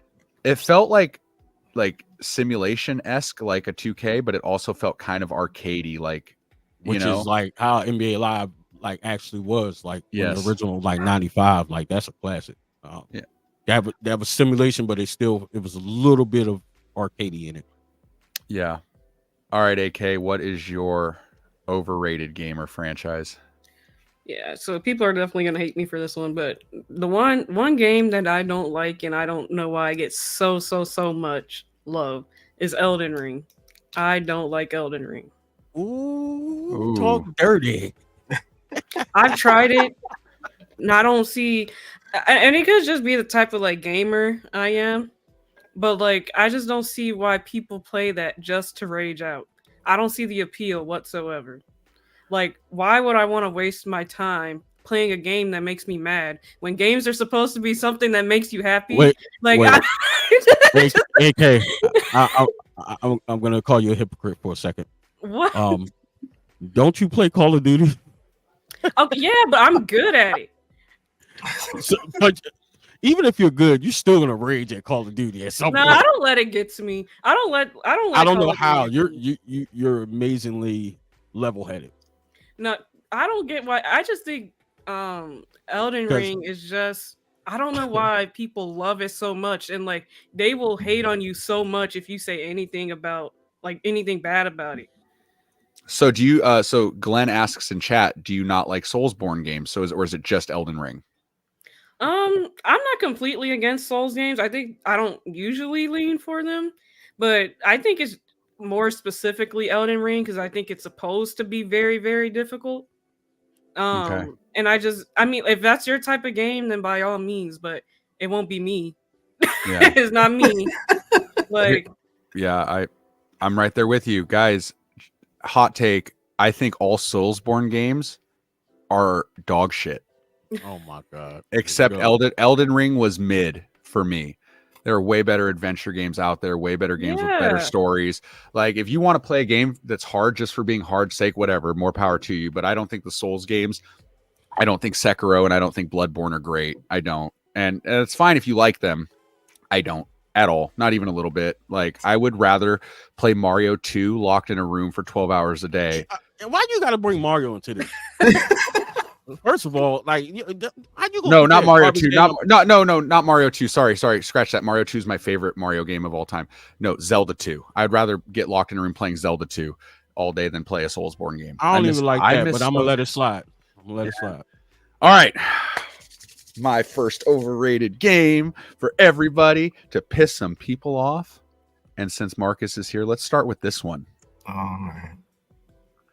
Yes, I'm clicking off. I'm telling you. I'm telling you right now. RPG related Mario game. Any of them. Mario RPG, Mario Paper Mario, Mario and Luigi Saga Stories, whatever they're called. All of these games are not as great as everybody says they are. Why would you pick these as an RPG over any other RPG franchise in the world? Like literally, like they're okay. What kind of game is Kuon? Bro, I didn't say it was like that good. I'm just saying. It's expensive. It's just expensive. All of those games are better than Kuon. Look, you might be right. But I might be Super Mario RPG and Paper Mario. And the Mario and Luigi series are regarded as some of the greatest RPGs. Yes, by Mario fans. By a lot of people. By Mario fans. By a lot of people. Because you remember Super Mario RPG was made in the same vein as Final Fantasy. Yeah, because it was made by Square Enix, right? And I get that. But you're a Final Fantasy fan. I do like Final Fantasy. But if you take Final Fantasy, if you take Final Fantasy, it's just it's better than the Paper Mario franchise. You got to think about Mario. No, I love Mario. I have a whole Mario shelf, like 2 Mario shelves dedicated Mario. This whole room is filled with Mario. First of all, guys, don't be confused. That's all like a setup to look like a gamer for his channel. Okay. He don't like that stuff. It just looks good though. Mm-hmm. It just looks good. When's the last time That's fake news. It's fake news. It's fake news. It's fake news. He doesn't like Mario. It's fake news. It's fake news. Oh man, do any of you now I know we had talked about one, but does anybody else have another overrated game? Because I got 2 more. Anybody else have any more? I can't think of one. Maybe while you're going through your second one, I'll probably think of something. All right. My next overrated game that I don't understand because there are better ones in the franchise. Final Fantasy VII. Final Fantasy VII with good old Cloud Strife and Barrett and Tifa and all of them. Sephiroth. Yeah, this game is good. It is. It is good. But Final Fantasy IX is better. Final Fantasy 12 is better. Final Fantasy 11 and 14, the MMOs are better. Yeah, Final Fantasy 6 is better. Final Fantasy 4 is better. Listen, audience, let me explain something to you. You know, there is this term that's being passed around now with podcasts, and you got different people, different co-hosts on the show that does and bring different things to the table. This is what you would call potting. He's potting. He's picking like the most popular games. Like, oh, everybody loves Final Fantasy VII. I'm going to say I hate it. No, I like don't hate it. I do like literally it. What Rec does it. I like it. I just feel like all the love that it gets, it's like, you know, it's good. It's really good. It's just, do I think it's like one of the greatest games of all time? No, it's not even in my top 10. It's not in my top 20. Like, it's just, it's good, you know, but it's not like, oh my God, I'm absolutely blown away by this game. And let me give you my last one because you guys are really going to hate this one. If you hated Final Fantasy and the Mario RPG games, the most overrated game in the history of video games on God's green earth is, go ahead and lean in on this one, French. I already know. I feel like I know what you're about to say. The Legend of Zelda Ocarina of Time. This game right here. I had that shirt on yesterday. Jurassic Park. No, hell no. The game you got in your hand. And I didn't mean to say hell no like that. There's nothing wrong with Jurassic Park. Yeah, hater. This game right here is the #1 rated game on Metacritic. And yeah, it has a great soundtrack. It was quote unquote ahead of its time. It was revolutionary for gaming. But there are better Zelda games. Let me list them. Twilight Princess, Majora's Mask, Link to the Past, Breath of the Wild, Tears of the Kingdom, Link's Crossbow Training. No, I'm kidding about the last one. This game, #1, has not aged well graphically. What N64 game aged well? None of them. Absolutely not. Absolutely none of them. Right.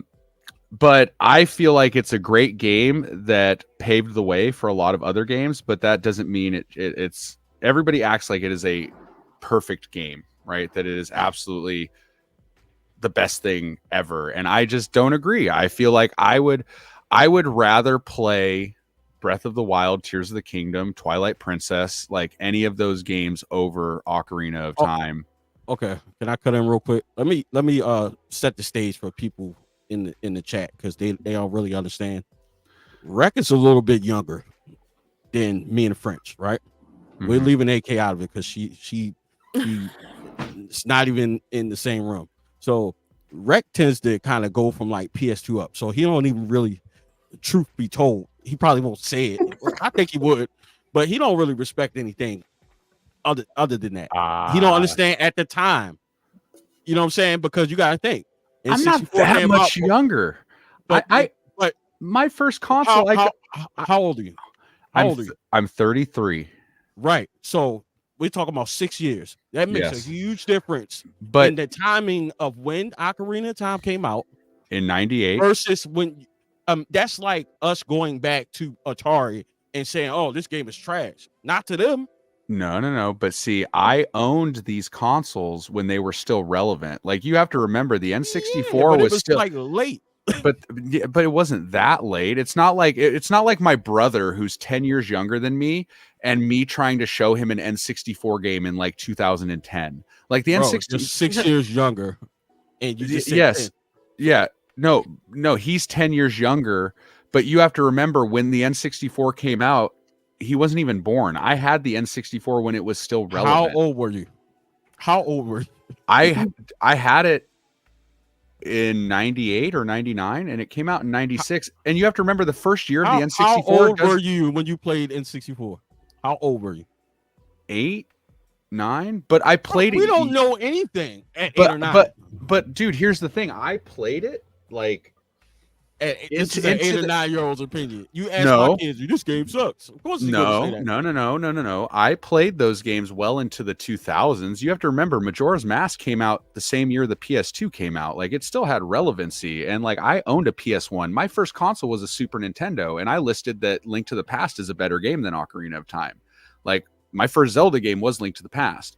Like, I got the games like, yes, maybe a year or 2 or 3 years after they were released because of my age, obviously, and because of pricing. Like, pricing, it was more affordable. I got the Super Nintendo when the N64 came out, and I had over 200 games in my collection when I was a kid that unfortunately I traded away to Game Crazy, like an idiot. But I still had all of these games. I played Ken Griffey's Baseball on the Super Nintendo. Dude, I legit, I played all of these games during their respective time periods. It's not like I played Ocarina of Time 4 years ago and like, it didn't age well. Is it not safe to say that age matters when you play stuff, when you gather an opinion? One, and number two, that's like, okay, we played PS5. Now go back to PS2. That's almost like what you did though, right? No. You played something PS2, right? But PS2 you got has better graphics than N64. So if you play PS2 and then you go back, like, oh hell, but I this game is trash. But I didn't go back though, because I had a Super Nintendo, then an N64 and PS1, and then I got a PS2 after I got an original Xbox. Like, PS2 was I got a PS2 in like 2002. I didn't get it when it came out. Like, I had an original Xbox, and then we got a PS2, and that was 2001 was when the original Xbox came out. I had these games in order. It's not like I bought a PS2 and then I was like, well, I want a Super Nintendo. Oh, these graphics suck. Like, I didn't go backwards. I went in order. I just got them like a year or two later because they were cheaper for my family to buy. Like, I just, I had a Sega Genesis and a Super Nintendo. As an 8-year-old, I thought all RPGs sucked. But I didn't go. I played Final Fantasy IV when I had my Super Nintendo. Like, I enjoyed those games. Like, I beat Link to the Past. It's not an RPG, but I beat Link to the Past when I was a kid. I enjoyed it. Dude, I didn't know that, Mario 1, 2, and 3 was an NES thing because I played Mario All-Stars. That's how I played it the first time. Like, that was my first console. And the Super Nintendo is my second favorite console of all time. Like, I did go in order, Now, consoles that I'm not nostalgic for, like if I went back and played now, I'm not crazy about the NES because I didn't grow up with the NES. I'm not crazy about the Saturn because I had a PS1 instead of a Saturn. I had an N64 instead of a Saturn. And N64 for a long time was one of my favorite consoles of all time. I played all the staples. Gauntlet Legends was on my list as one of the greatest games ever that needs a comeback.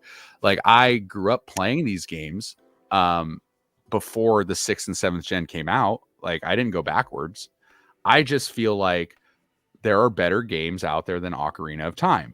Same thing with Final Fantasy VII. That doesn't take away from the PS1 or the N64 at all. Like, I would rather play Gauntlet Legends than Ocarina of Time, but a lot of people will disagree with that. I think Majora's Mask is a better Zelda game. It literally looks the same graphically, so you can't say, well, Ocarina of Time has better graphics. They're the same assets. It had a way better, more deep, invested story than Ocarina of Time. And that's coming from someone who was 8 years old. I knew it was a deeper, better story than Ocarina of Time. Ocarina of Time was like, gather these stones, save the princess, right? But if you play Majora's Mask, there's a lot of really dark stories within that game because you have to collect all the masks to get the Fierce Deity mask for the end of the game. The reason why people do not like Majora's Mask is the time mechanic. That is the only reason. But here's the thing. If you actually played the game, the time mechanic in Majora's Mask does not matter at all because there's literally a song in the game that slows down time or restarts the timer. Like, literally, it's just there, right? And it gives people anxiety to look at a timer while they're playing a game. But with those songs that you learn in the beginning of the game, the timer does not matter. Like, if you want to 100%, like in today's, gaming, it'd be platinuming the game. Yes, the time mechanic does matter because there are certain masks that you can only get on certain days and you would have to reset time to get them. But if you just want to play the game, the timer doesn't matter at all. And that's why people give it such a hard time. But it was a really great game. that yes, I played at 8 years old. No, I was older than that. I was 10. I was 10 when that game came out. Going on 10. So old man. Okay. Old man. Both of you. Ashamed of yourself. So the people in the chat. Look at their chat. Right, 80s and 90s kids, baby. Like, yeah. They Yeah, agree you with this, definitely right? ruffled some feathers in my chat, to say that. But I'll give you this, right? There has literally been in like Facebook groups and everything, like Nintendo groups on Facebook, huge debates. I mean, hundreds of thousands of comments debating Ocarina of Time versus Majora's Mask. And it's honestly, it's like split 50-50 for most people. I'm not gonna lie. Well, because I feel like the people that played Majora's Mask when it came out, it wasn't Ocarina of Time, so they gave it shit and didn't give it a chance. And they blamed everything on the time mechanic, which essentially doesn't matter if you actually tried to play the game. But you look at people now, it's like people now that are so, crazy about GameCube.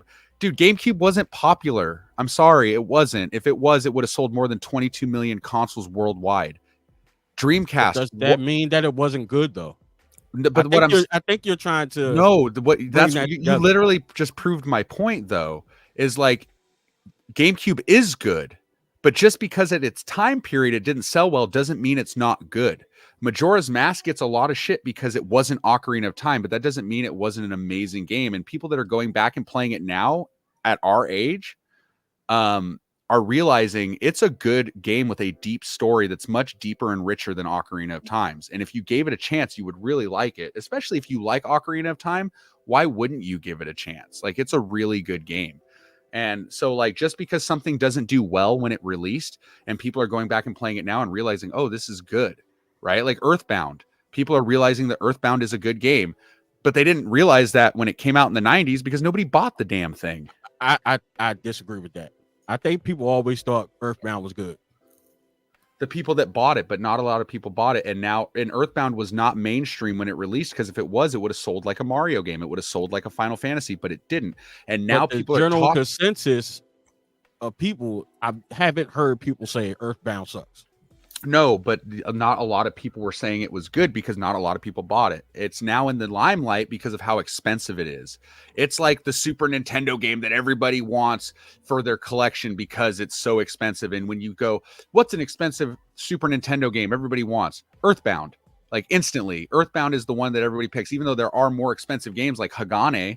But everybody goes Earthbound. I want Earthbound. It's like the most cliche. I'm a collector. I want Earthbound on my shelf. I want Chrono Trigger on my shelf. As a collector, yeah, that's a different perspective, though. Yeah, but what I'm saying is that game didn't get the limelight and the mass recognition that it got until recently, until the last couple of years. Like when people started collecting it and the price shot up to an insane amount, because people ask questions now. Why is Earthbound $400? Why is it $400? I want to try this game. I want to play this game.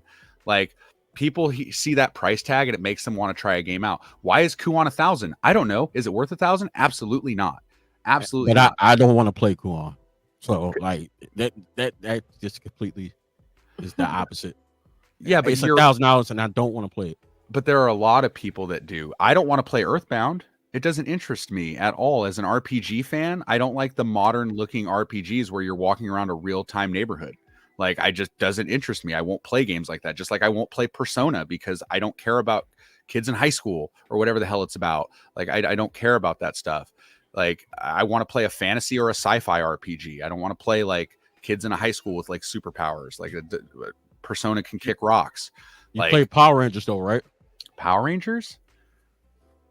Yeah, when I was like 8. I don't play Power Rangers now. Why not? Well, because they don't make those games anymore, or I would play them. Yeah, they did. They made the fighting game, which is really good. Battle of the Grid? Yeah. Really good. All I'm saying is games that didn't get a lot of love when we were younger are getting love now, and that's good, but GameCube was not that popular when it came out. It just wasn't. Like, the original Xbox sold way more. And it was the first console Microsoft ever released and outsold Nintendo by millions and millions of consoles. Like, because it wasn't popular at the time, because people looked at it. The N64 screwed that up for the GameCube. Nintendo made a terrible mistake by making the N64 a cartridge-based console against Sony's disc-based and the Saturn's disc-based console. Like, they just did. It wasn't, dude, all of their third-party support left Nintendo, all of them. That's why doesn't make it bad. That was just a meaning of choice. That's no different than now, right? PS4, Xbox One, and the Switch. Everybody downplayed the Switch. Now look. Yes, but the Nintendo Switch has a massive amount of third-party support that the N64 lost because of their poor decision to stick with a cartridge. That doesn't mean, well, how is the Switch not the same thing? Because how's it not? It's a cartridge. But the technology way underpowered. But the have technology way better is games different. than both Sony and Xbox by far. But the technology is way different. Back in the day, a cartridge today, the Switch, I could fit full-length games on a Switch cartridge. In the 90s, you could not put Final Fantasy VII on a Nintendo 64 cartridge. It would take 55 cartridges to fit this entire game on there. That is why all of the third-party support left. Metal Gear was a Nintendo game. Guess what? Metal Gear Solid is not, for that very reason. Final Fantasy, gone. Didn't come back to the Nintendo console till the GameCube, and all they got was Crystal Chronicles. They did not get Final Fantasy X. They did not get 11, 12, 10-2, none of that. Switch. But now it's on the Switch because the technology is there. Nintendo shot themselves in the foot by making a mini disc player with no DVD support. They literally, like, most of their first party titles are good games. They had to be on 2 discs, like, to run on a GameCube. There was a lot wrong with the GameCube that really screwed them up. And I'm not saying it's a bad console. I love my GameCube, but it failed as a whole. Like, the Wii U failed. The Virtual Boy failed. Like, the N64 was semi-successful with only 30 million units sold. Compare it to the PS1 that sold over 100 million units. 30 million is not a lot when you're someone like Nintendo. Like, it's not a lot. Like, compare it to any Sony console. The N64 sold as many as the original Xbox. You are comparing sales to what people actually like, and you can't base everything off sales. That just means that if a parent's in a store, and guarantee you 9 times out of 10, parents in the store, if they see the first thing they see, they're probably going to buy, unless you say something specific. Oh, just place it, or if it's on sale. So you can't base it off of sales, because if you ask anybody in that time frame, I guarantee you PlayStation and N64, in terms of playing in real time, they were neck and neck. I guarantee you. I bet you have a 50-50 argument between PlayStation and N64. And we ain't talking about graphics or sales. I guarantee you. You put that out, put it in your community tab, put that as a poll. N64 or PlayStation, I guarantee you're going to get a 50-50 of between each. I'm telling you, because it's very different when you're in that time, and depending on your age, preteen going in teenage years, nobody ain't gonna tell me everybody didn't have an N64. I will say that sales do play some role. If you look at the PlayStation 1 that sold over 100 million units, you're talking 70 million more people that played the PlayStation 1 over the N64. So that doesn't make it better. It probably was on sale, and if I'm not mistaken, it definitely was. So was the N64. The N64 went on sale all the time. The GameCube, N64 was like 150, I think, and PlayStation was $100. They were trying to give the GameCubes away, and nobody would buy them. They were literally selling those for like $80 at one point. Like, the people just didn't buy them, because why would you buy a GameCube when you could get a PlayStation 2? PlayStation 2, you ask anybody. PlayStation 2 sold almost 160 million units. It is regarded as one of the greatest consoles of all time. Switch is about to take that spot. It's not. It's not. Oh, it's not, because the consoles at the end. Dude, did you not see? And actually, this was a gaming news topic, but sales are down like 60 to 80% on the Switch. It's not going to catch it by over 10 million units. It's not. It's not. Be mad. Sony's topping Nintendo yet again. it's funny that Nintendo wants to say, well, the DS sold 150 something million. PS5 yeah, but not. PS5's not. No, it's not. Okay. Neither is the Xbox. Nobody's going to catch the PS2. No, I'm not talking about in terms of catching it as far as sales. But needless to say, the Switch is, I would say, is better than the last 2 generations of consoles from both. And from hot take, and from yours as well. You had the Wii U. Okay. Yeah, I did. I had it at the time too. Yep. Yeah, so did I. And the Wii U wasn't bad. It wasn't bad. It just wasn't great. It just, 9 times out of 10, Nintendo is an acquired taste. So but that doesn't take away from the fact of it being good. It's just that the common person isn't going to pick that up because Nintendo does have these weird things with controls that they want to implement with using technology and stuff like that. That's really the biggest thing. KG in chat says, yes, going with cartridge was bad for business overall, but the multiplayer and fast load times is what made N64 great. That is a best multiplayer console of all time. That is a plus for cartridges, that there is no load time, right? The PlayStation 1 was notoriously bad for their load times, right? Like Chrono Trigger, perfect example, terrible on the PS1 because of the load times. Yes, it did have the Chrono Cross. Come on, Chrono Cross. No, Chrono Trigger was released on the PS1 as well. It was called something else, right? No, it was Chrono Trigger. It was Chrono Trigger released with a Final Fantasy game. It was like 2 discs. It was like It was like a 2-disc pack. But with the PS1 version, they added like cinematic cutscenes to Chrono Trigger, and that's cool and all if you want to wait 10 years for a game to load. Like I'd rather play it on Super Nintendo because that was like the premium way to play it was Super Nintendo, in my opinion. But guys, we are reaching the 2-hour mark on the podcast. This was a little bit longer one, but no, I love it. And guys, also, like, these are all just opinions. We're all friends. This is all just fun talking crap to each other. We all just like to mess with each other. At the end of the day, we all enjoy all the different gaming platforms to some extent or some degree. I love Nintendo. I love PlayStation. I love Xbox. I don't love Sega. And I don't love Atari. But that's what makes this fun. It's all opinion based. It's all personal preference, and we can all have fun, healthy debates with each other. At the end of the day, I don't think anybody's one opinion is wrong. I think that everybody just has different tastes. So, except, the fact that Ocarina of Time is overrated. Anyway, guys, I appreciate you guys watching the show and hanging out with us for episode 7 of the podcast. Let us know if you guys enjoyed this type of discussion-based topic themed podcast, whatever you want to call it. We obviously will still talk about gaming news. It's just been a little dry. But let us also know on our socials, what other topics would you like to see us discuss on stream for the episodes? Give us some good ideas.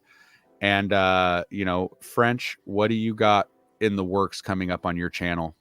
In the works. We're getting back on the main journey for the N64. Finally going to do an update video to update myself and the community on where we are in the journey, how much more we have left, and what we're going to be looking to do as far as how we're going to knock that out. So that'll be coming up soon. Again, you can see it on my channel, BlakRanger, no C, and that's on Instagram, YouTube, X, all those fun things. All right, and next up, Marcus, what do we got going on your channels and socials coming up? First of all, next week, myself and BlakRanger will be at Retro World in Connecticut. So if you're gonna be there, make sure y'all pull up August 23rd through the 26th. We do have a panel. Our panel is on Sunday. So yes, pull up for that. As far as the channel is concerned, we are starting out with Quest DS. We're going after DS set, so be on the lookout for that. Plus some store tours and stuff like that. Definitely gonna be vlogs. Definitely gonna be a vlog for Retro World. Yeah, so that's what we got coming up. Hell yeah, dude. All right, AK, what do you got coming up on your channels? Yeah, so again, a lot of before you buys. I just did one on Black Myth Wukong, which is a very interesting game. I highly suggest you go check out my video. And then this week we have Concord, which is a very controversial game. Yeah, so excited to be sharing those. But yeah, that's all I have. Nice. On my channel, I got a video in the works for the PlayStation 2 Pursuit series that I'm doing. I don't want to put it out yet what it's going to be about, but I am working on it. I'm going to try to work on it today and have it out early this week, either Monday or Wednesday. And other than that, I don't have a lot going on other than just PS2 Pursuit stuff. I am debating on a 360 video, not sure yet. And I'm also debating on coming back to live streaming on YouTube as far as like actually playing the games that I'm buying. I know a lot of people have been saying they want to see me do a playthrough of, go figure, Kuon, because they want to see why a game is $1,000. I've had numerous people like, are you going to play it? And I'm like, you should live stream it. Okay, well, we'll see. It would be kind of cool to play the game online and have people enjoy it with me for the first time. So that's pretty much all I got going on, guys. Nothing too crazy, but the PS2 video is going to be pretty good that I'm going to work on. So but yeah, that's it, guys. Thank you guys all so much for watching episode 7. Stay tuned for episode 8 next Sunday at 9 a.m. Pacific Standard Time, 12 p.m. Eastern Time. And keep an eye on all of our socials for updates on that. And 11 a.m. Central. Right. I struggle remembering all the times. Got 3 different time zones. Yeah. 10 a.m. Mountain. Yeah. Yeah, but thank you guys all so much for watching, and we will see you all again next week. Bye, guys. Later, guys.